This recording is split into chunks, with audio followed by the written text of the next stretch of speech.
Good morning and welcome. This is Microsoft Virtual Academy. We're broadcasting live from Washington, and we're going to talk today about development in XAML. I'm excited to be here, and I'm excited to be here with Uni.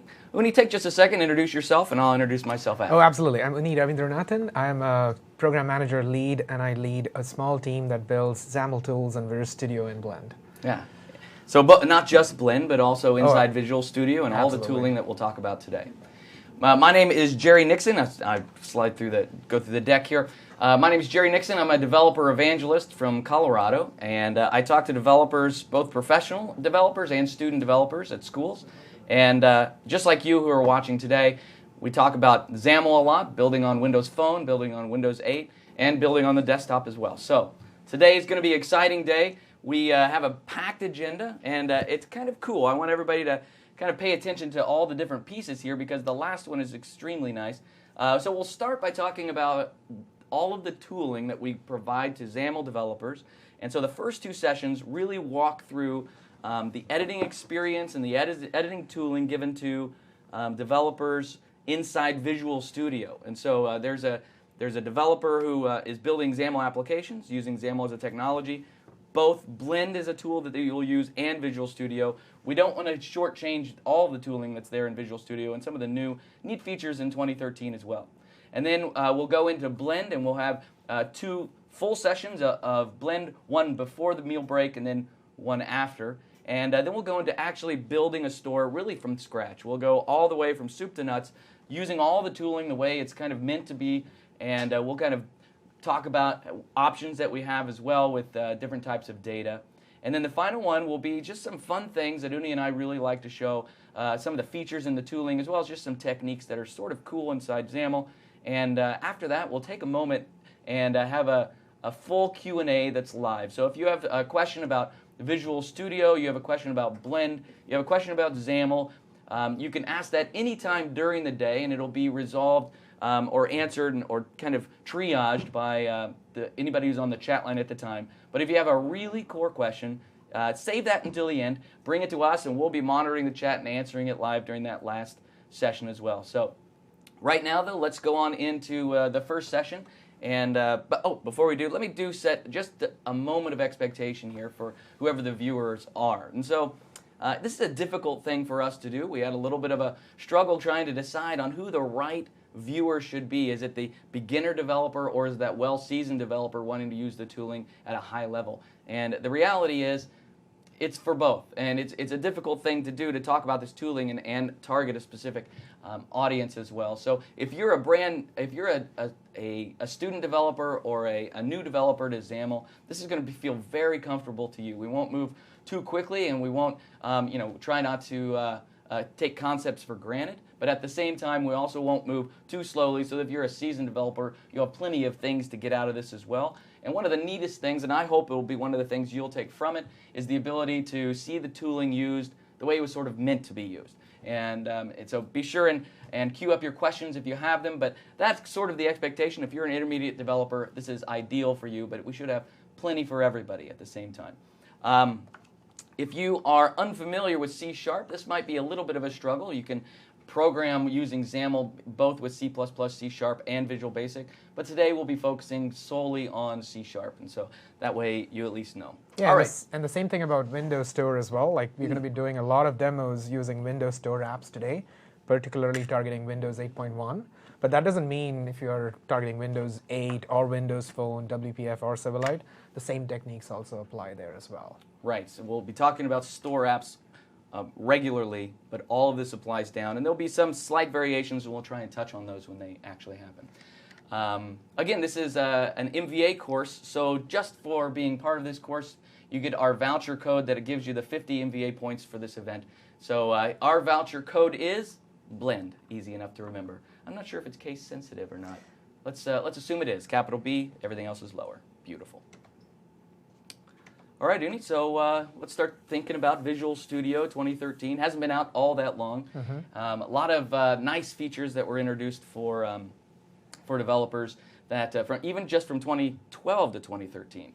So let's start just first thinking about XAML. And so here is just a quick introduction to XAML. And if I were to ask you, what is XAML? I'm sure your family asks you what XAML is. How do you boil it down? Oh, absolutely. So the way I see it is, it's a declarative UI construction language. You sort of declare the user interface structure using some constructs. If you're familiar with XML, that's all you pretty much need to know. It's declarative. It has a ton of great features like the ability to do data bindings and animations. You can style your controls. But the beauty of the entire thing is you can sort of build an app by using declarative UI and then writing some code that sort of ties together different UI constructs. So it's a really powerful declarative way of creating user interfaces, and you can build apps for Windows, Windows Phone, Windows Store, Silverlight, and so on and so forth. And it's valuable to have a technology that's declarative. I mean, we say that word, but it's actually very, very valuable. One reason is we can build designers around a declarative language. Yeah, absolutely. We have some really powerful design tools that expose all of these capabilities, make it really easy for you to style controls and create data scenarios where you visualize data that's coming from a service. Yeah. All of that is made really easy by this declarative language. And XAML as a framework is actually quite powerful because it's very user experience oriented as well, right? It easily integrates animations, it scales beautifully, it has a lot of features that not just in the store, but everywhere you see XAML, you have this animation. Yeah, I mean, you absolutely can build an app for Windows that sort of has the personality of Windows. It has like that smooth, fluid UI. It's all connected to services. You sort of like are interacting with the full immersive environment and so on and so forth. Yeah. I mean, it kind of contrasts, I suppose, a little bit with Windows Forms, and animations and things like that in WinForms was always difficult. I mean, very, very difficult, and they're almost built in and native inside XAML, so you can really build an immersive application. There is a little bit of a learning curve if you're a Windows Forms developer, but at the same time, C# should be really familiar to you. Yeah. The whole notion of controls and abstractions around controls and data should be very familiar to you. So there is a lot of familiarity. But at the same time, there is a little bit of a learning curve, but we really hope today's session should help with that. And we'll show all day, but the designer really helps developers too. I mean, it's not just something that you struggle through. The designer is really a helper. It's really robust and really smooth. Yeah, absolutely.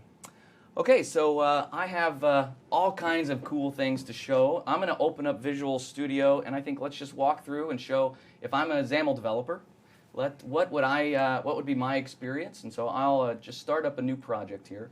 Actually, one thing we didn't talk about, and I'd like to just take a quick second, is all the code that Uni and I are going to be working with today is available for any of you to look at almost live. And so if you go to xaml.codeplex.com, that's XAML, xaml.codeplex.com, all of our solution is there. I'm going to be editing it right now, checked out.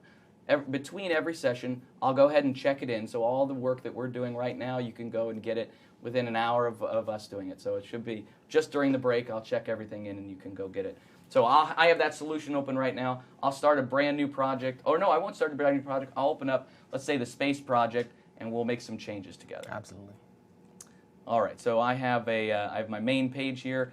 Should we start inside XAML or start inside C#? I think we should start with XAML. All right, let's do it. So I'll double-click my XAML file. It's main page XAML. It'll open up the designer for me. I will close my error list, and let's go. It's just it's a page that shows the cast of Star Trek. I love it. All right. So we're not going to use the designer at first. We're going to just start coding in XAML. And I think if I'm a developer, I'm a XAML developer. I'm coding XAML. It's not. We don't have an expectation that they won't code in XAML. Yeah, I mean, we find users who are extremely productive by sort of editing their XAML by hand, and we've done a lot of work to sort of help them out.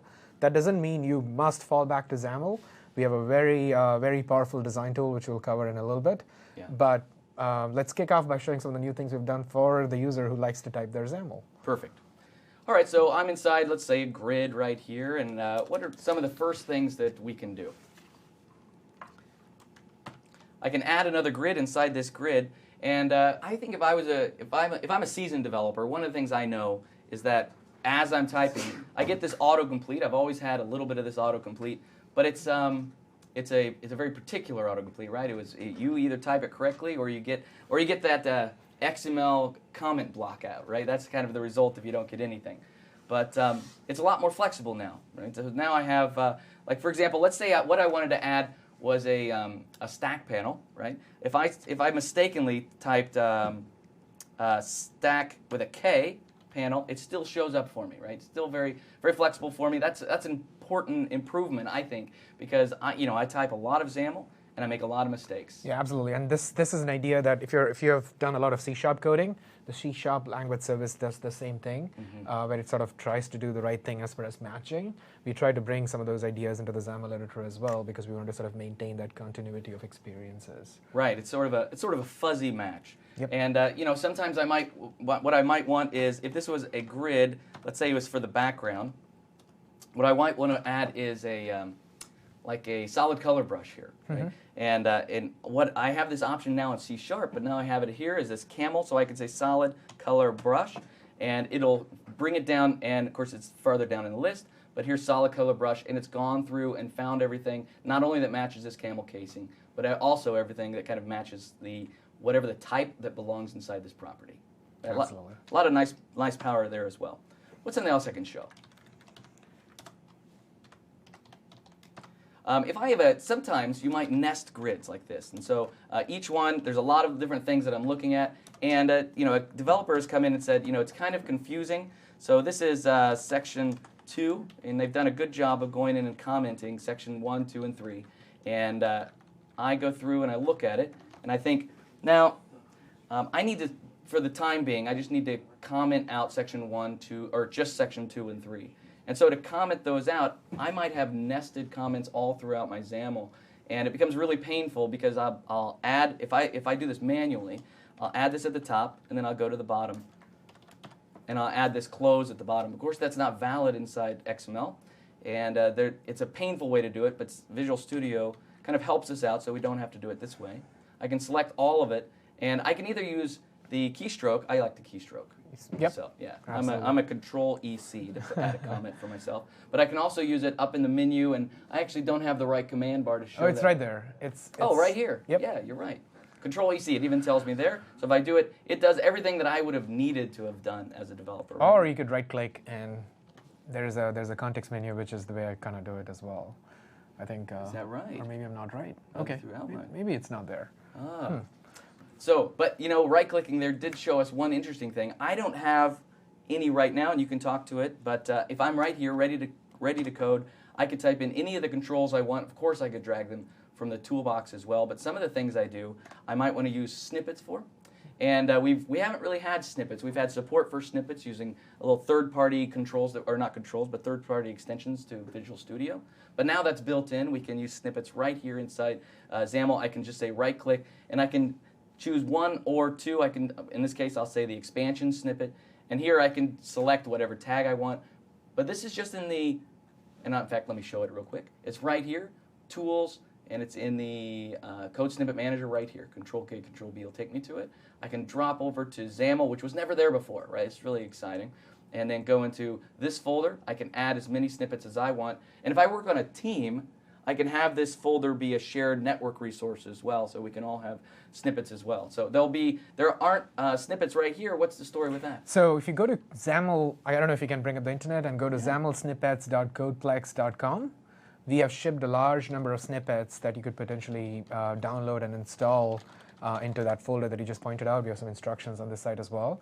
For example, we are shipping all of the styles and templates that are commonly used for Windows and WPF and Windows Phone as snippets. So if you are like a XAML-focused developer that doesn't like to use the design tools, we have a lot of snippets for all of the styles and things like that. So you can sort of stay in your XAML editor and sort of extract styles and templates all using snippets. So this will give me dozens of really useful snippets, as well as a template to make my own as well. Absolutely. Which is probably one of its most valuable pieces as well. Yep, I've downloaded this myself.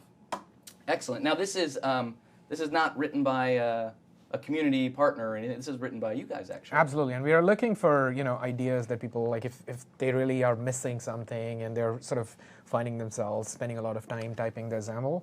You're looking for feedback on sort of adding new snippets to the gallery as well, and you're accepting community contributions and things like that as well. Nice, very nice.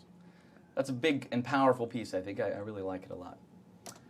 All right, walk me through some other features here. How about we show the fact that we update the end tag when you decide to sort of update Oh, yeah. your starting So tag. this is a handy grid, but what I really meant to do was a stack panel. So I could select stack panel, and when I do, conveniently, right here is at the end. More often than not, I'm adding a text block, and I mistakenly close it like this. And you don't really need to put anything inside the content of the text block, so I like to just close it, and to me that's a great feature. It just pulls that down out of the way. If stack panel were here and I had these two together, even if I was inside stack panel.background, even here I can do the same thing as I would change it. It follows it Oh, absolutely, yeah. all the way around. And I like that a lot. I mean, obviously you wouldn't do it this way, but And often what happens is you have like large snippets that are nested.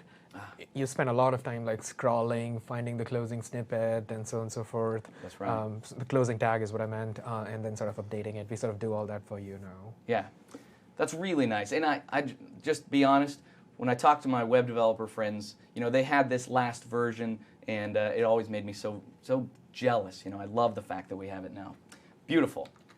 All right, help me out. Give me another one here. How about we show some of the really awesome go-to-definition features? Oh yeah, that's great. All right, so I'm gonna have well, that's interesting. I'm gonna have a text block here, and one of the things that I can do to a text block is I'll go over to its properties and set its style, and its style will be. Actually, let me define a style, because that'll be the first cool thing I can do. I'll go into the XAML, the app XAML, and here I can start adding new styles. So I'll create a quick style, and I'll target it to my text block. Text block, just like so. And we'll say this is Jerry's style. And what's special about my style is that I have a setter that says that the font size is always 100, right? I go big or go home is the way I'm thinking about it. And now let's see, what am I doing? I think you do need since there's the merge dictionary, let's take out that resource dictionary. There we go, for a perfect. second. Yep. That's right, that was left over. There we go. And so I'll jump over here and go back to my text block. I'm going to set its property, or its style, but I don't have to go to the designer to do it. I don't have to go over to the properties to do it. Here I can say the style, and here I can say it's a static resource. And look, there it is right there in the list like I would hope to have. Yeah, so we sort of unify all of the styles that are applicable in that scope.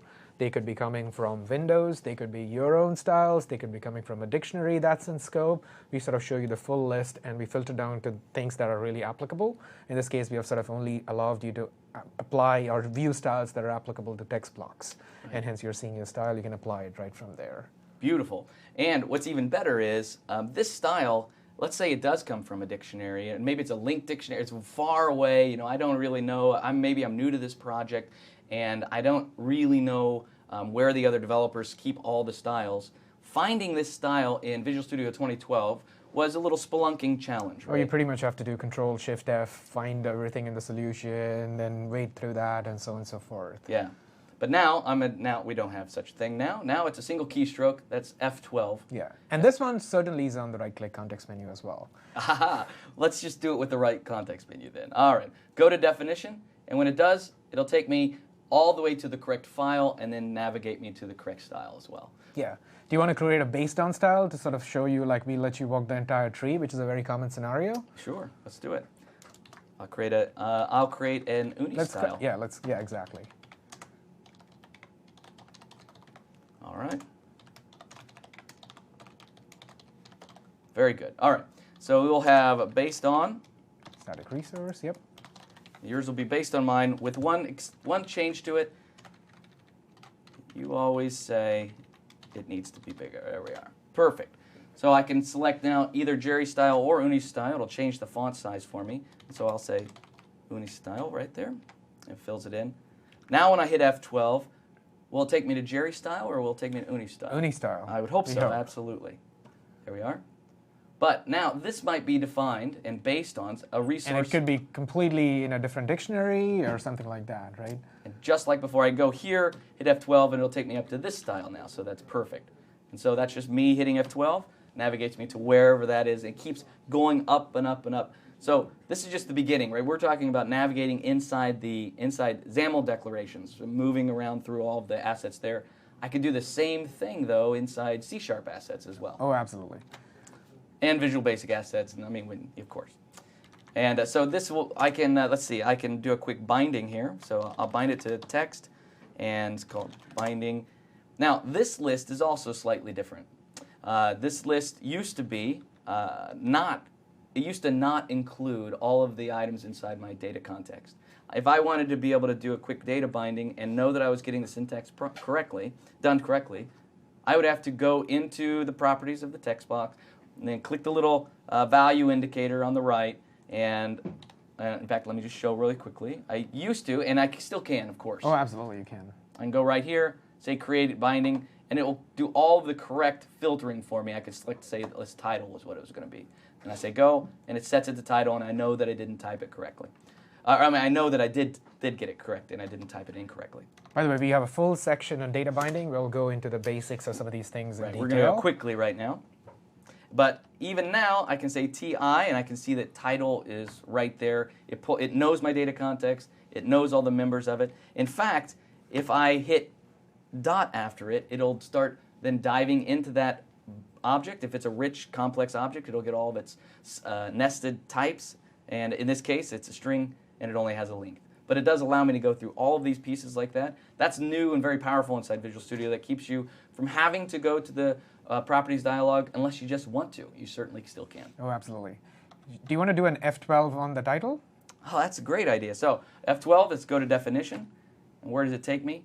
It takes me into my view model all the way to the title property where I am. Awesome. So we've sort of made it really easy for you to navigate. I mean, it's really common if you're a XAML developer to sort of do most of your work in your C# code, absolutely normal, and then fall back to the XAML UI declaration for creating your UI. So navigating back and forth, you add a property, you consume it in your XAML, and back and forth is a very common workflow, and we've made it really easy for you to do this. So if you wanted to go back to mainpage.xaml and select the object that's specific to the data context up there, so there's a base view. Like if you let's go hit F12 on that. All right. So in this case, we are actually navigating you to the actual class that's specifying the data for this particular page. So you've made it really easy for you to jump back and forth to classes and properties and types and things like that. This is endlessly valuable to developers who are using the MVVM pattern because I could always hit F7. I could always hit F7 and I could drop to the code behind. But often my code isn't in the code behind, it's actually in the view model. Now I can just go to a reference anywhere inside my XAML, such as title, I hit F12, it takes me to my view model and the property inside. Yeah, by the way, like the MVVM purists might say, hey, you know what, it's not that common to specify my view model. It's all loosely associated and things like that, and that's perfectly fine. We have a bunch of features that we're going to demo in our data binding section that allow you to improve your design or XAML editing experience, even if you were to not specify any data context in your XAML at all. Perfectly fine. In this case, for the sake of ease, I guess, we have sort of put it in there. But that's perfectly fine as well. That's right. So all the MVVM purists out there who might have gotten worked up over that, go get a coffee, take a relaxing coffee break. You'll be all right. We understand. All right. So.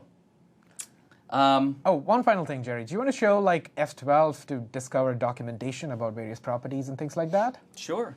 All right. From inside here? Yeah. How about you put the cursor on the text block, and you want to know what the thing is all about? Right here. Yep. So now this is the control that I'm interacting with. I don't necessarily have, this isn't a custom control or a user control.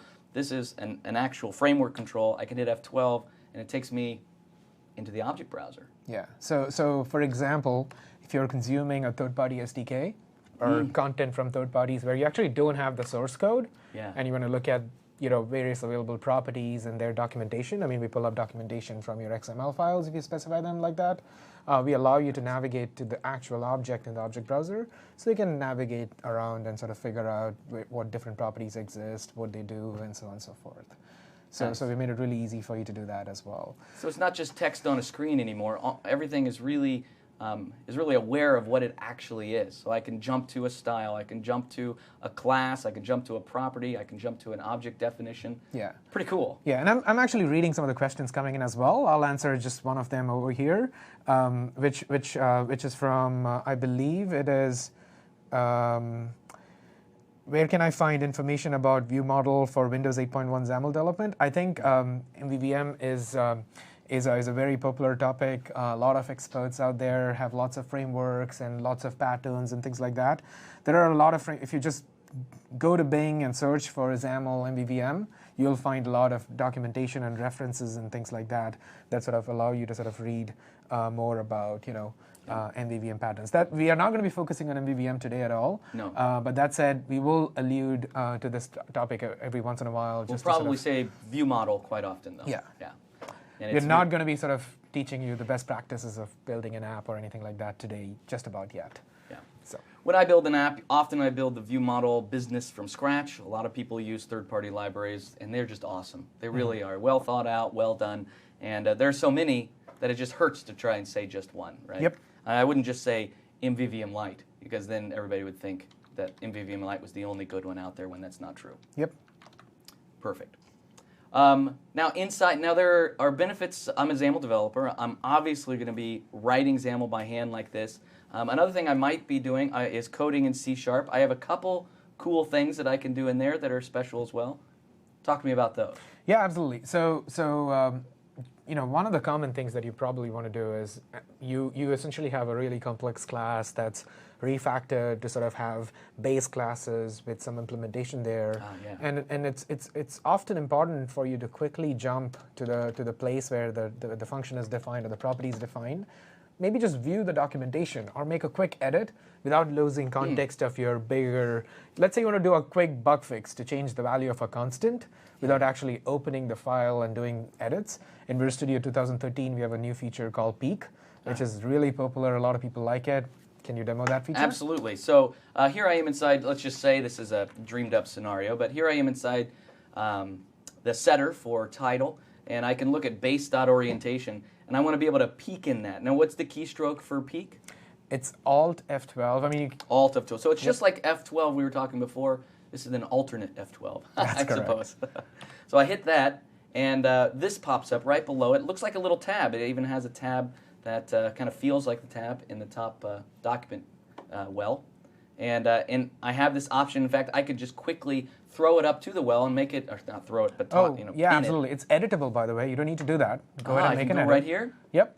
So I see the way orientation. I see its default. The default is all wrong. I need to change that so that it defaults instead to Get vertical. full IntelliSense, and note what happened at the top of the tabs. That particular base view model.cs is now open as a document. Oh, I see it right here on the left. And it has the star on it, which means you just made an edit. You don't need to switch to that if you don't care. But of course, if you want to do like a large-scale refactoring or something like that, you might want to sort of switch your context to that particular tab and make your edits there. Perfect. So if I feel like I've made the change that I need to, sometimes I won't make a change, right? I might just need to look and see how was this implemented to make sure I'm using it correctly. So I can just close it right now, and everything is good. This stays open because it still needs to be saved. Right? Yep. That's the idea. Very cool. Very cool. So that's called Peek. I like that a lot. Now, another feature inside Visual Studio for C# developers is that Visual Studio is really calculating a lot about my code all the time behind the scenes, and it can really expose that to me. So I'm going to turn it on. I can use the quick launch up here, and this feature is the Code Lens feature. So I can say Code Lens. And now if I'm looking for where it is, it's right here. It'll take me to All Languages Code Lens. I tap that, and it'll take me directly to the options where that's set up. I can see I've disabled it. Now I've turned it back on. I say OK, and I'm going to see a change here. Now, what am I seeing here? These references that are showing up? So those are sort of like what we've done is behind the scenes we have calculated the actual number of references to that particular property or function or class, and we are sort of indicating that to you just as an overlay, so you can sort of see the most common references and things like that. So go ahead and click one of those hyperlinks. Like this one? All right. Yep. So you can see like we now pop up some UI that sort of lets you see all of the places where that particular reference is made, and now you can quickly jump to any one of those references by just double-clicking on it. Oh, and I can even take a quick look at them without even navigating to that page if I wanted to see it really neat. Oh, Yeah. wow, that is awesome. Absolutely. This also integrates with TFS. If we're using Team Foundation Server, it would also show me the history of the change for this line as well. Yep. Very powerful like that. We're not using TFS right here, so it doesn't have it, but pretty neat nonetheless. Yeah. I just want to answer a couple of questions on the chat forum. One of them was from Robert, who is asking, what's the keystroke for CodePeak? The keystroke is you keep the Alt key pressed and then hit F12. So Right. so that's as Jerry names it, the alternate F12. That's the way to sort of remember that. So F12 will take you to the particular function by opening by opening the CS file in its full glory. Alt F12 will allow you to do a quick peek at the particular content that you're interested in. Right. And just a second question here as well. What about Blend and all the GUI thing that you've talked about? Absolutely, stay tuned. The next 5 sections are all going to be about Blend and visual editing and things like that. This section was primarily to just lay the landscape in terms of all of the other things that Visual Studio brings to you, the XAML developer. So That's stay right. tuned for modules 2 to 5 and 6. And we'll cover a lot of Blend. And don't forget, this is really a session geared towards the XAML developer. Mm-hmm. And it's just not, it's the wrong expectation to think that a XAML developer would never leave Blend. Yep. And certainly the wrong expectation to think they wouldn't leave Visual Studio either. There's too many benefits in both places, and we want to make sure they get them all. Yep. Perfect. All right, so help me out here. What's the next step in our agenda here? OK, so let's go ahead and show. Is there any XAML IntelliSense features that we want to show on top? Let me just triple check my list. I want to make sure that we get them all. I think we kind of got through most of them. Now we'll do a deep dive of the data section at some point in the future, and we'll sort of show some of the data-specific things. So I think we kind of got pretty much everything that we wanted to cover there. Let me tack on one thing that I really like here, and it's when I add things to the when I drag things from the toolbox into the designer, every once in a while I'll drag them to the wrong place in the document tree. Yep. And it'll be at the wrong location. I find myself just going cutting it and pasting it where I actually meant for it to go. Sometimes because I forgot to select the one to make it or pin it to be active. Mm-hmm. Sometimes just because I got it wrong. And so we always have the document outline here, and the document outline shows the perfect hierarchy of how my page is set up. And so if I was right here and I wanted to add a text block, for example, but I wanted to make sure that text block was on top of everything. Now, if I were to go here and select text block from my common controls here, and I would just grab it and drag it, I'm not 100% sure where it would end up. But I have the ability now in Visual Studio 2013 to be able to grab that control, and so here's my control, and drag it directly onto the document outline. The document outline is important because if I drag it all the way down here to the bottom, then I know for a fact that it is, as far as z-index, it's at the top because the lower in the tree you are, the higher in the z-index you are. And I also know it's parented properly as well. I didn't mistakenly drag it onto the hub, drag it onto a grid that might be there or anything like that. It's a nice, powerful feature to be able to get it really accurate. And if I wanted to back this up because it's actually intended to be, let's say, a background of some kind, it's a rectangle or something, I could drag it up and down right here and be able to see it. My personal favorite is once I have something in the tree, and I don't want to grab it again, right? Every once in a while, I grab the background grid by mistake and I find myself moving it around. I can lock it, and it's locked in place, and from the designer's point of view, I can go up there and I'll never mistakenly grab that again. Mm-hmm. Right? Really valuable. I can hide it if I need to, but I use lock a lot more than I use the hide and show. Yeah, absolutely. If you don't mind switching to my monitor for a second here. OK, great. So for the next 10 minutes, I think we should probably take them through a quick tour of Visual Studio's GUI features, as somebody called it. Like, what are some of the features in Visual Studio that's available for the XAML developer to build their user interfaces? This is going to be probably our last major stint inside Visual Studio outside of writing some code later in the session. Yeah. Let's take like 5 minutes to take a quick tour of the different panels in Visual Studio and also see some of the controls in action while we are doing. Got it. Like the document outline and all the other things we've got. Sure. So I'm going to take any one of Jerry's projects. I'm going to sort of start from scratch. I'm not going to use an existing XAML file just to sort of keep things really simple. I'm going to add new item. And Visual Studio has, of course, a lot of templates. In this case, we are building a Windows Store app. Even if you're building a WPF or a Windows Phone app, you get almost the same set of templates. I'm going to create just a blank page just to show some of the concepts and let the designer boot for a second. And let's take a quick tour of some of the panels in Visual Studio. So Jerry showed you the toolbox. The toolbox is the place you would go to view your controls. In addition to the controls that Windows gives you out of the box, so there's the button and the hub and the image and things like that. We also show you controls that you may want to install that are given by third parties. So in this case, I'm building a Windows Store app. I want to use an add control. I have installed the add SDK, and the control shows up in the toolbox. I can just drag and drop the control, and the add gets integrated into my app. I configure the app add to sort of specify my backend settings, and my app is up and running. Okay. So the toolbox and it handles all the references for you. Yeah, as well, we'll so add the it's a nice necessary way references to the project, just drag and drop, so everything just works. The document outline is the panel that you would go to see the visual representation of your markup in many ways. So in this case, we have the page, and I'm going to sort of just maximize the XAML editor. When you make a selection, we automatically highlight the right entry in the XAML editor as well, and the visual design surface. So in this case, I've selected the grid. My selection is now the grid on the design surface, and my markup is also fully synchronized. Every time I change a selection, the same thing happens no matter where I do. If I put the cursor on the page in my XAML, the design surface, while you can't really see it, the design surface has selected the page as is evident from the property inspector over here. And the document outline is also fully synchronized as well. So the document outline, as Jerry said, is the place you'd go to sort of visually see the construction of your XAML tree and sort of make changes. It's the closest thing we have to visualizing the logical tree inside XAML. By the way, when you're doing visual design, it's very common. Let's go ahead and drag and drop a simple button control. Let's resize that a little bit so people can see it.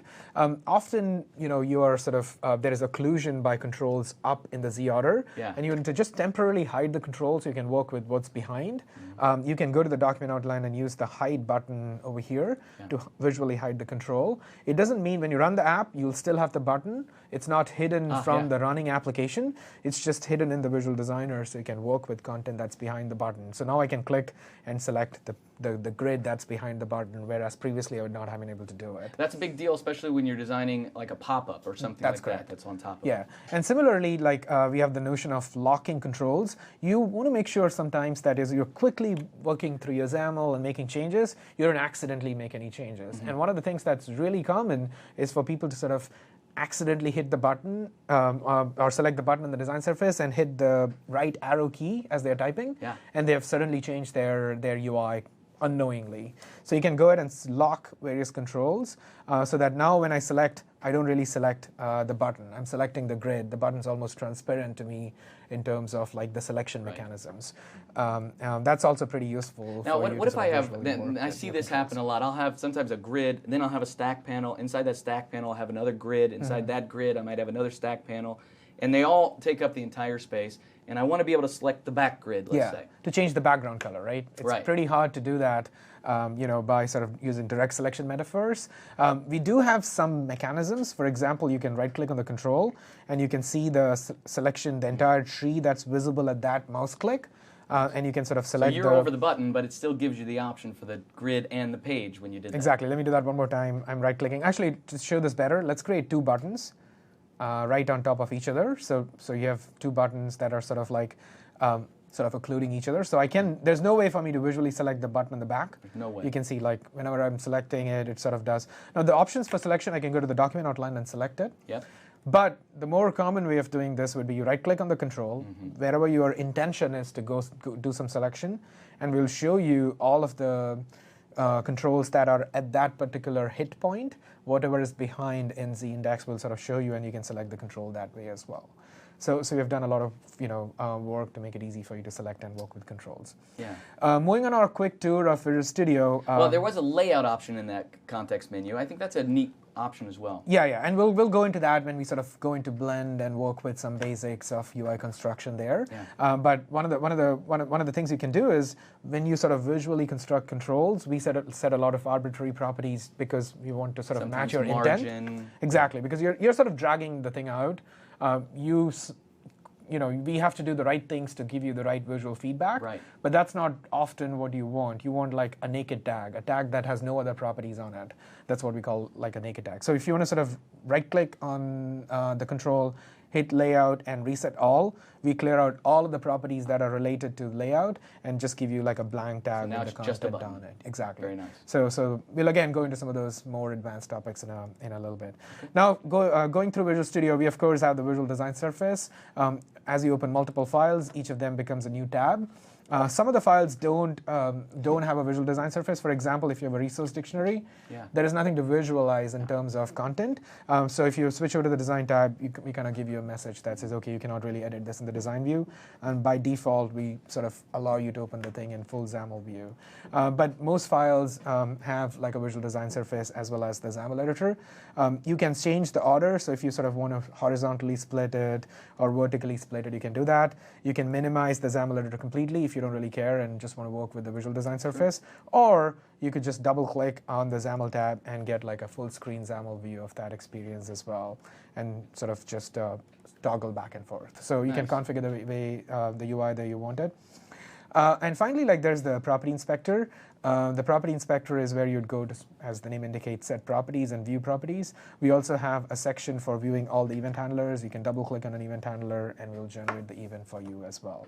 The designer inside Visual Studio is excellent. I mean, really it is. And the designer inside Blend is excellent as well. Why are they both excellent? So the intent of having a visual design surface in Visual Studio is the more common workflow here is you're doing a code-focused task. You're writing a bunch of code, and you want to sort of like quickly stitch together some UI and get the app to work. You don't really care about finessing your UI or anything like that. So the intent of some of the panels in Visual Studio is to sort of give you that code-first experience with XAML-first experience for editing a XAML, and at the same time get some visual preview. Now, if you want to do some minor tweaks here and there, like precise selection or setting a property, you can use the property inspector or the document outline. But Blend actually gives you a lot more panels that allow you to do a lot more visual design things, and we'll get to that. Like the states panel or the animation system in Blend is much more designed to be for design-focused activities. And if you are inside Visual Studio, you're not getting a second-class experience either. The designer itself is the exact same designer as what you have inside Blend. There's a shared code base, and so that's the reason it looks perfect inside Visual Studio and inside Blend. So that's one really neat piece for sure. Oh, absolutely.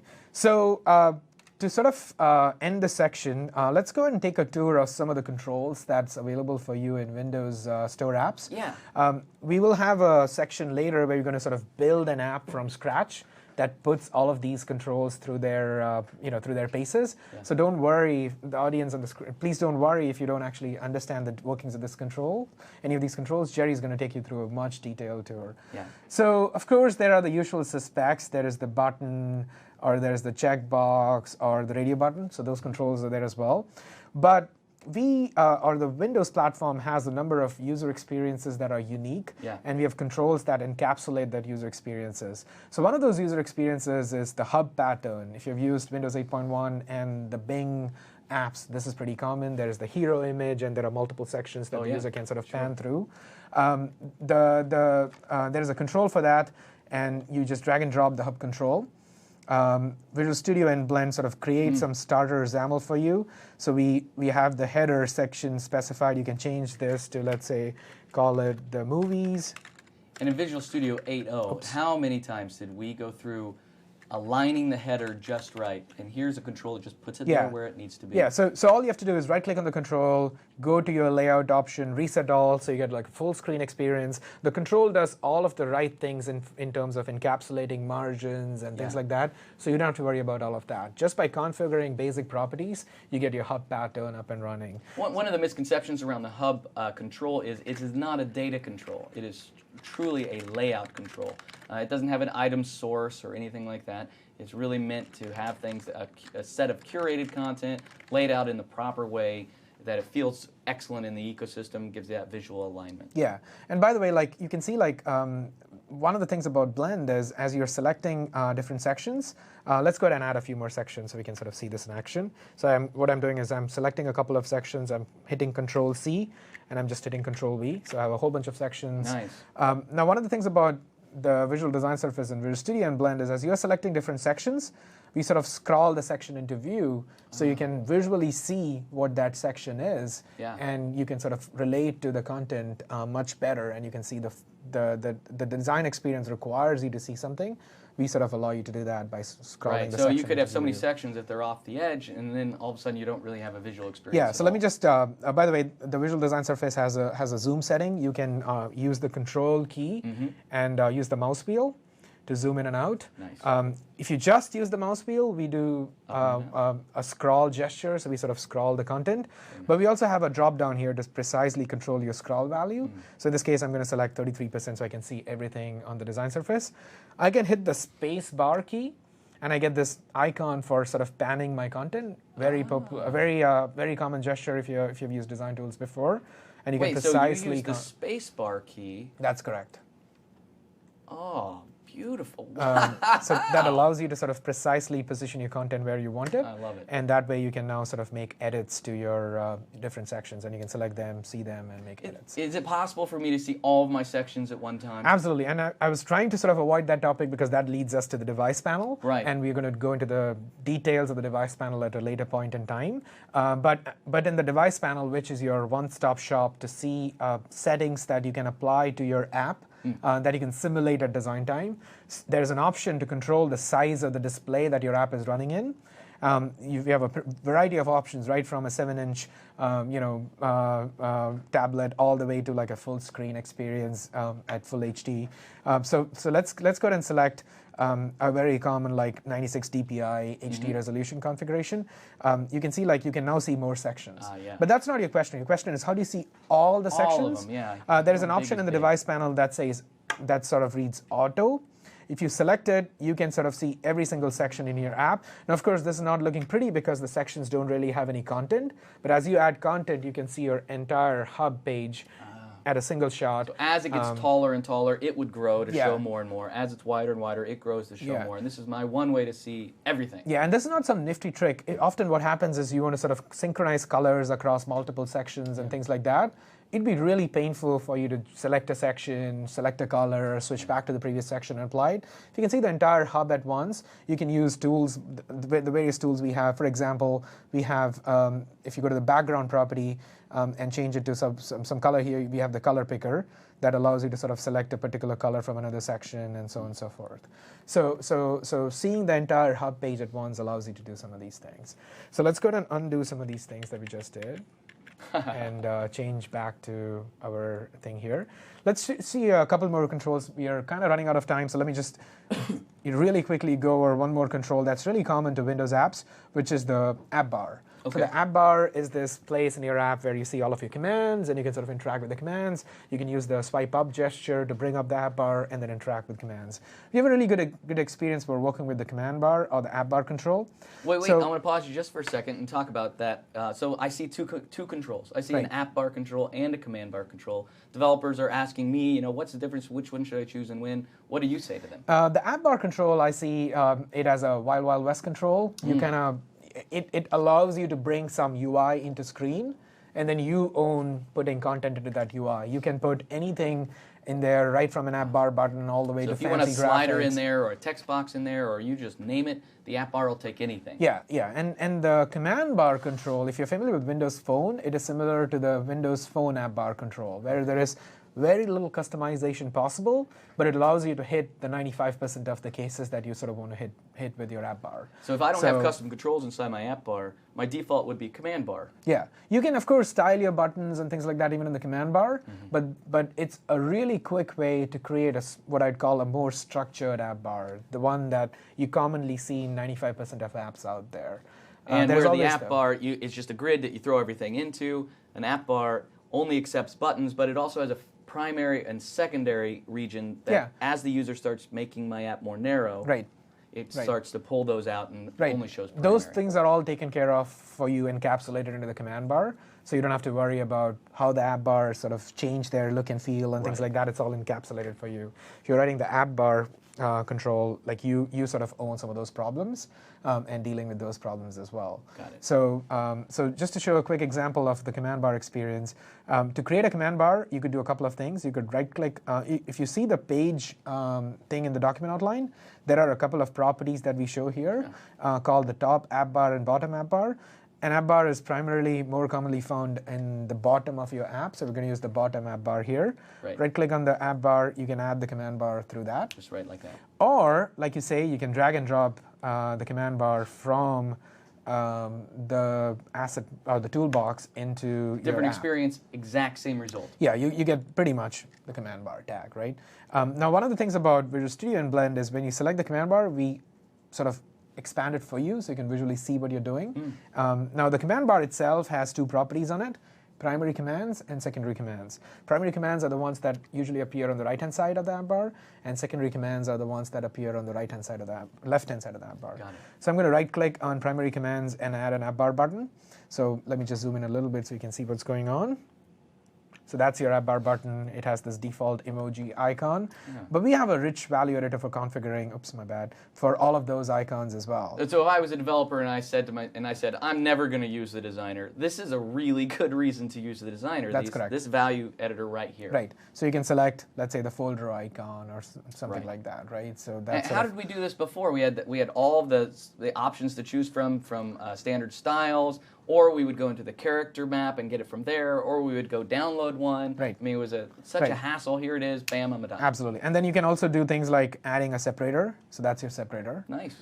Right-click again and add another app bar button. So that's your sort of, sorry about this thing. Including a toggle button, which I think is a big deal, right? Because I think a lot of us had to restyle a button because there wasn't a toggle button, and now there is, because that on-off is really important in a lot of Absolutely. application concepts. Yeah, so we'll go into some of these controls in greater detail Right. in later sections, and we'll actually build an app that uses many of these controls, so you kind of see not just how to visually construct them, but how to write code against them as well, how to write an event handler, how to hook up a command, and so on and so forth.